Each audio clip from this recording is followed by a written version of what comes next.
These documents would change everything later that night. After Celeste left, Darren locked himself in his study. Naomi heard him practicing his speech, mumbling to himself. Dear friends, today is a special day. 25 years ago, I made a choice that seemed right, but life goes on. People change, and sometimes you have to admit your mistakes. Mistakes. 25 years of marriage was his mistake. I thank Naomi for these years, but honesty means I must tell the truth. We are different people with different values, different plans for the future, and I have made a decision. The rest was muffled, but the meaning was clear. Naomi went back to the bedroom. She did not want to sleep in the morning. Darren woke up in a good mood. Naomi, he said, fixing his tie in the mirror. Today is a great day. Yes, our anniversary, she said. Not just that, he said, smiling strangely. Tomorrow, your life will change and so will mine. Completely. Completely. You'll see. You will be surprised. Surprised? Dee, can I ask you a question? Sure. What is it? Did you ever really love me? Truly? He froze, tie in hand. What a weird question. Why ask now on such an important day? Just curious. Of course I loved you, he said without looking at her. And I still love you in my own way, in his own way. Like someone caring for an old piece of furniture that has served its purpose. I understand, Naomi said quietly. All day. Darren was busy calling the restaurant, checking the guest list, giving orders by evening. He was anxious. Are you ready, Naomi? She looked in the mirror in a new dark blue elegant dress bought for today. Ready, then let's go. It is time for the truth to come out. The truth? Naomi grabbed her purse with all the important papers inside. Yes, it was time for everyone to know the truth. They didn't talk at all on the drive. Darren was nervous, tapping his fingers on the steering wheel. Naomi stared out the window at the city lights. 25 years ago, they had ridden in silence to the courthouse too. But back then, the silence was full of excitement and love. Today, it was the quiet before a battle. Naomi, Darren said when they reached the hotel, no matter what happens today, I want you to know I wish you the best. The best? Naomi thought. How cruel. Thank you, Dee, she said with a calm smile. And I hope you get exactly what you deserve. The ballroom at the Watergate Hotel shined. 100 guests sat at round tables with white roses and gold candles. At the head table sat the hosts. Naomi smiled and took the congratulations, but inside she was tense. The blow could come any minute. Naomi, you look amazing today, said Marina, a coworker. 25 years together. So romantic. Yes, Naomi said, looking around. Everything here was so unexpected. In one corner stood Sierra, Darren's mistress. She had been introduced as his new marketing assistant. Young, pretty, and wearing a very expensive dress, she talked calmly with some colleagues like nothing was wrong. Darren Price, congratulations on your anniversary, said Mr. Michael Budrow, the CEO of Darren's company. It's rare to see such strong couples. Thank you, Mr. Budrow, Darren replied, shaking his hand. Today is special. I even wrote a very special speech. A speech? Naomi felt her throat go dry. Celeste Price walked from table to table, receiving compliments about her good son and the perfect wife he had. Her eyes shone with satisfaction. She knew what was about to happen. At a small table in the back, a man in his 50s in a dark suit sat very seriously. Naomi didn't know him, but she recognized his picture. Mr. Hayes, the lawyer, was there in case a signature was needed. Dear guests, said the voice of the master of ceremonies over the microphone. May I have your attention? Darren would like to say a few words for his wife. Silence fell. Everyone turned to the main table. Darren stood up, took the microphone, and smiled. Friends, thank you for being here on this special day. 25 years is not small. A quarter-century with one person is a long time. The guests nodded and raised their glasses. I have thought a lot about our life together, Darren continued, about what made us happy and what didn't. Naomi tensed. It's starting, she thought. And I realized something very important. People change. What seems right when you're young can turn out to be a mistake. The ballroom went quiet. People looked at each other, confused. 25 years ago, I picked the woman I thought would be my life partner, guided by young emotions. But life taught me to see things clearly. Darren, Naomi whispered. What are you saying? The truth, dear. It's time to stop lying to ourselves. He turned to the guests, his voice firm and sharp.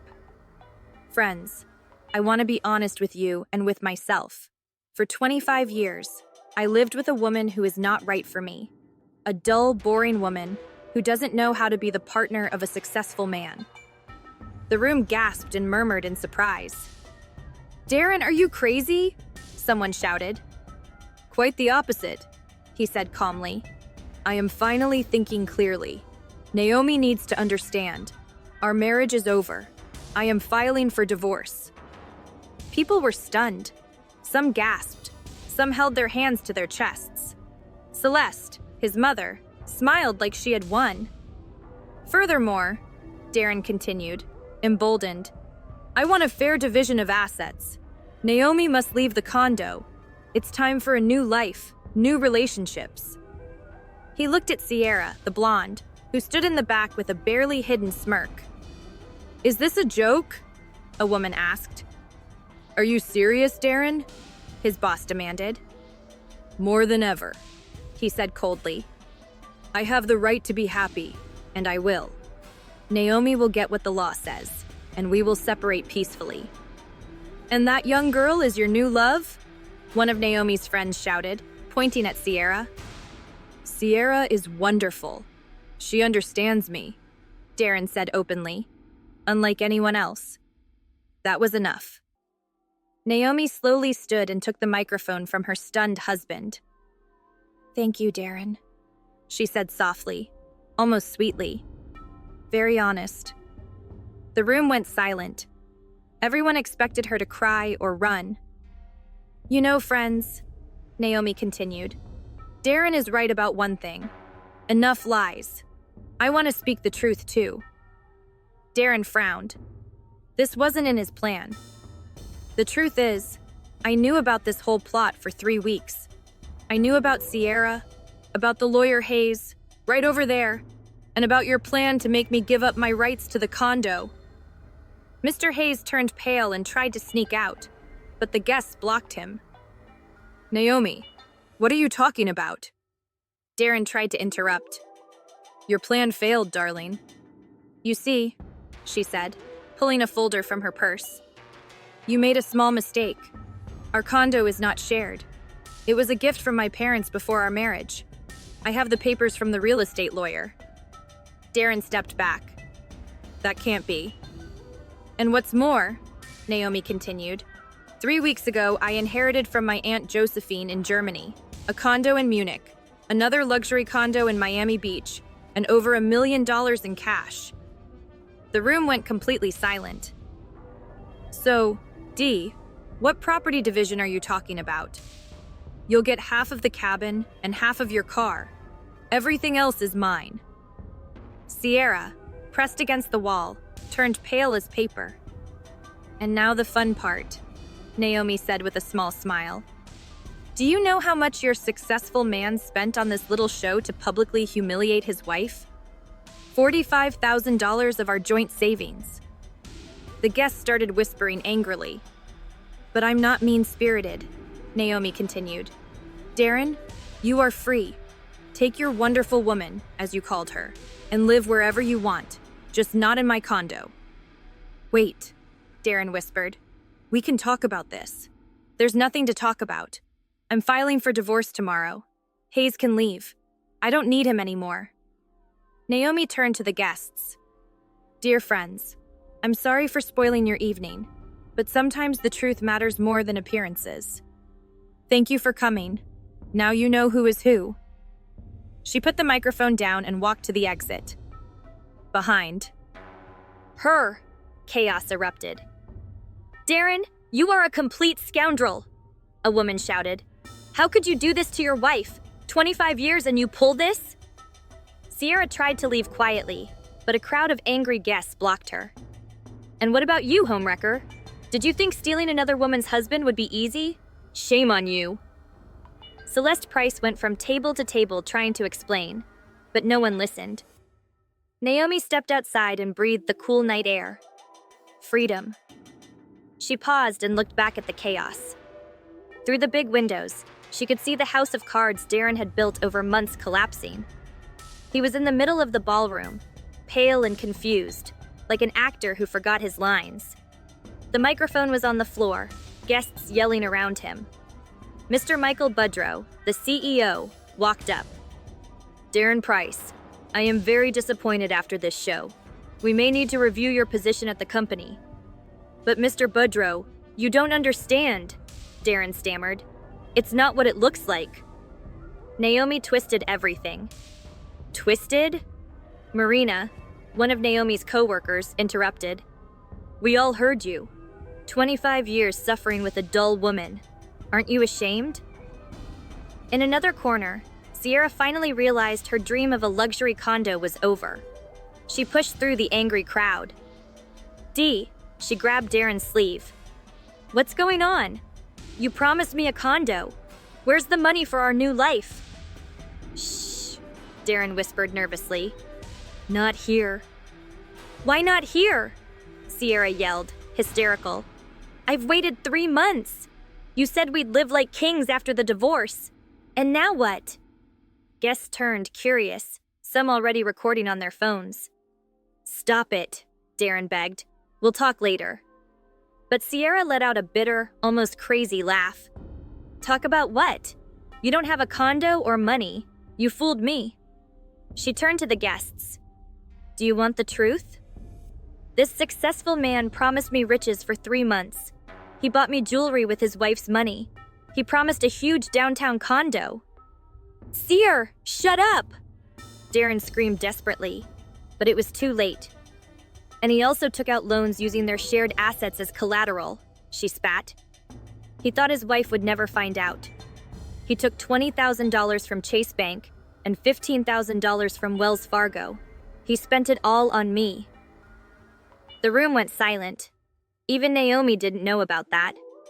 Celeste Price, who had tried to stay quiet, rushed to him. Dee, son, what is this woman saying? What loans? What inheritance of Naomi's? Mom, now is not the time, Darren mumbled. Not the time. I mortgaged my mansion to give you money for the lawyer. And now what?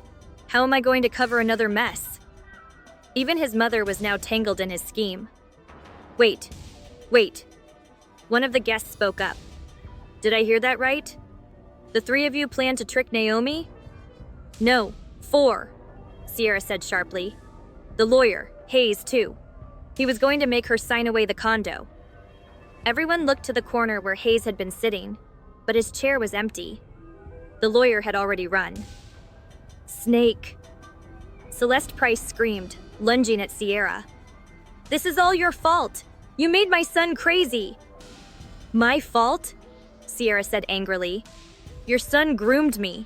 He told me his wife was a fool and that he could control her easily. People had to step in before a fight broke out.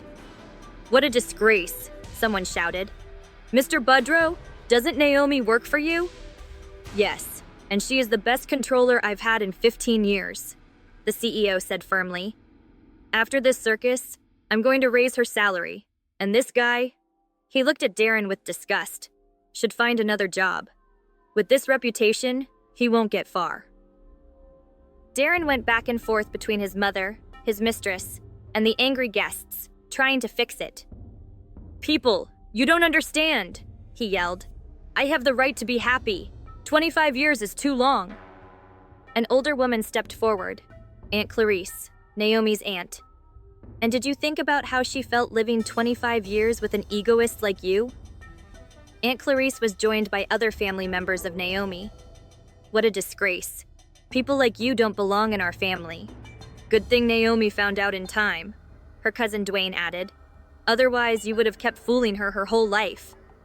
Hey, what if we post this on social media? One young guest suggested. Let everyone see who this Darren Price is. Yes, others agreed. We have to make hashtag Silver Anniversary Trader trend. No, wait, Darren begged. Don't do it. This is my private life. Private? Sierra laughed.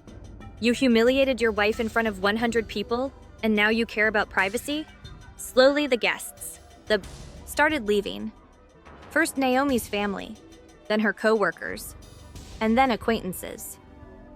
As they left, each gave their opinion. Darren Price, a colleague, said, "After tonight, don't even say you know me." What a shame for the family, a neighbor muttered. And now how will he face people? You're trash, one man said bluntly as he walked past. You made your wife look like a joke in front of everyone. Half an hour later, only the main people were left in the ballroom. Darren, Celeste, Sierra, and a few curious waiters. Now what? Sierra asked, fixing her messy hair. Do you have any money left, Dee? Where from? He complained. I spent it all on the party, your gifts, and the loans. Who's gonna pay them? I don't know. Maybe I'll sell the car. The car? Sierra laughed bitterly. Are you crazy? That won't even cover the debt. And what about me? I left my ex for you. I don't know, Darren said again. I don't know what to do. Celeste Price sat with her face in her hands. And what am I going to tell Hayes? He charges for every consultation, and I even put my house up as collateral. Mom, Darren said, coming closer, we'll find a solution. A solution? She said, lifting her face, her eyes red. I'm in my 70s. I'm left homeless because of your foolishness. Then Sierra stood up, fixed her purse, and said, You know what? I'm leaving. You two are completely useless. Dee, don't ever call me again. And the money you owe me for the last 3 months, forget it. Consider it payment for this life lesson. She paused at the door and looked back. Your wife is one strong woman. It's too bad I only met the real her today. Those women deserve respect. She left, her heels clicking loudly. Darren and his mother were left alone in the ballroom with half-eaten plates and spilled drinks. Dee, Celeste said softly. What if it's not too late? What if we go see Naomi and ask for forgiveness? Darren shook his head. It's too late, Mom. You saw her face. She will never forgive us. Then what do we do? I don't know, he said again. I swear, I don't know. Meanwhile, Naomi was in a taxi back to the condo, watching the city lights. In her purse, she carried the titles to 3 properties and a bank statement showing over $1 million. The driver, an older man, looked at her in the mirror. Beautiful night, isn't it?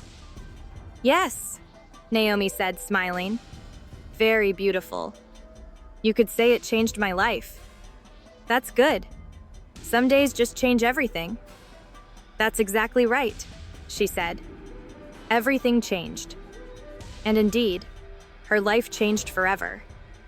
3 months later, Naomi was in court watching the life of the man she had been married to for 25 years fall apart. Darren looked 10 years older. Gray hair, a worn face, a cheap suit instead of his usual expensive ones. The judge, an elderly woman with glasses, looked over the documents carefully. Very well, she said finally. The court decides the following. The condo on M Street in Georgetown is the separate property of Mrs. Naomi Sterling from before marriage and is not for division. Darren panicked. His lawyer, no longer Hayes but a young public defender, just threw up his hands. The cabin property is marital property and is split in half. The same goes for the Lexus ES 300 car. Your Honor, Darren's lawyer said, my client uses that car for work. Denied, the judge said calmly. The car was bought with joint marital funds. Naomi said nothing. Her friend and lawyer Aisha smiled quietly. Everything was going as planned. Furthermore, the judge continued, it was proven that Darren Price hid big debts from his wife. A $20,000 loan at Chase Bank, a $15,000 loan at Wells Fargo, and an $8,000 quick loan. Total debt is $43,000. But those are his personal debts, the young lawyer protested. According to Family Law Section 39, the judge said calmly, debts during marriage are the responsibility of both spouses. But since this money was not for family needs, and only for Darren's personal use, he must pay it all himself. Darren went even paler. $43,000 in debt. All his. This court decides to end the marriage between Darren Price and Naomi Sterling. Naomi keeps the condo and all bank accounts. Darren keeps half the cabin value and half the car value. No alimony is given because there are no children. The gavel strike marked the end of a 25-year marriage. Leaving the courthouse, Naomi felt a strange peace, like a huge weight had been lifted. Naomi! Darren. Naomi shouted, wait! She turned. Her ex-husband was on the steps holding a folder of papers. What do you want to say? Forgive me, he said quietly. I was selfish. You didn't deserve what I did. Naomi looked at him closely. Was he really sorry, or just trying to make her feel guilty? Darren, she said calmly, I don't hold a grudge. We are just very different people. You wanted an easy life using others. I fight for what is mine. Can we meet sometimes as friends? No, Naomi said softly but firmly. I'm sorry, but no. It's better if we each go our own way. She turned and walked to her car, a new elegant Audi she had bought with part of the German inheritance. Life went on, and everyone got what they deserved. A month after the divorce, Darren lost his job. The video of the anniversary party went viral on social media, and his company's CEO didn't want to deal with the scandal. Darren Price, his boss told him that day, I can't have someone on my team who made such a public scene. But I'm a good professional, he said. Maybe, but your reputation is ruined. I'm sorry. Finding a job was hard. Everyone knew him. The video even trended with hashtag #SilverAnniversaryTrader. Nobody wanted to hire him. He ended up as a taxi driver with his old Toyota Camry, which he had to buy back from Naomi for half the value, $15,000. He now lived with his mother in her small one-bedroom apartment outside the city. Celeste had to sell her downtown mansion to pay debts and buy something smaller and cheaper. D, she would say to him at night, looking at the cracked walls. Don't you wish you had listened? Never gotten involved with that Sierra? It's too late, Mom, Darren said, counting his day's earnings. Too late for regrets. And Sierra? She was more than fine. 2 months after the scandal, she married a 50-year-old businessman who owned a chain of restaurants. He was rich, though not very smart. He believed her story about a toxic relationship with a married man. Her wedding photo on social media showed fancy flowers and gold jewelry. The caption read, Finally found true love. #happy, #new life. Darren saw the photos and let out a bitter smile. Sierra got what she wanted, a rich husband. But it wasn't him. Naomi lived a totally different life. She moved to her Aunt Josephine's condo in Miami Beach. It was big, bright, and had a view of the ocean, a peaceful escape from the city chaos. She didn't want to be an accountant anymore.